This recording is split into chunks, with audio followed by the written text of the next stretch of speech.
ನಮಸ್ಕಾರ. ಪ್ರಜಾರಾಜ್ಯ ಕನ್ನಡ ನ್ಯೂಸ್ಗೆ ಸ್ವಾಗತ.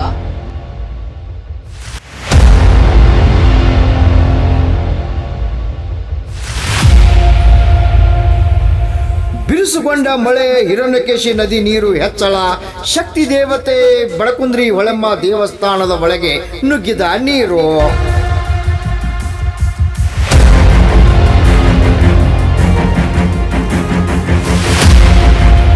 ಹುಕ್ಕೇರಿ ತಾಲೂಕಿನ ಬಡಕುಂದ್ರಿ ಗ್ರಾಮದ ಶಕ್ತಿ ಪೀಠ ಹೊಳೆಮ್ಮ ದೇವಸ್ಥಾನದಲ್ಲಿ ಹಿರಣ್ಯಕೇಶಿ ನದಿ ನೀರು ನುಗ್ಗಿದ್ದು, ಅದೇ ರೀತಿ ಸಂಕೇಶ್ವರದ ಶಂಕರಲಿಂಗ ದೇವಸ್ಥಾನದಲ್ಲಿ ಕೂಡ ಹಿರಣ್ಯಕೇಶಿ ನದಿ ನೀರು ಒಳಗೆ ನುಗ್ಗಿದೆ.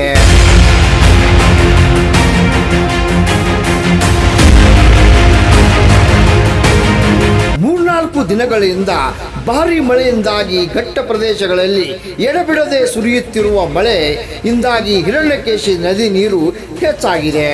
ರಾಮಗೌಡ ಪಾಟೀಲ್, ಪ್ರಜಾರಾಜ್ಯ ಕನ್ನಡ ನ್ಯೂಸ್, ಬಡಕುಂದ್ರಿ.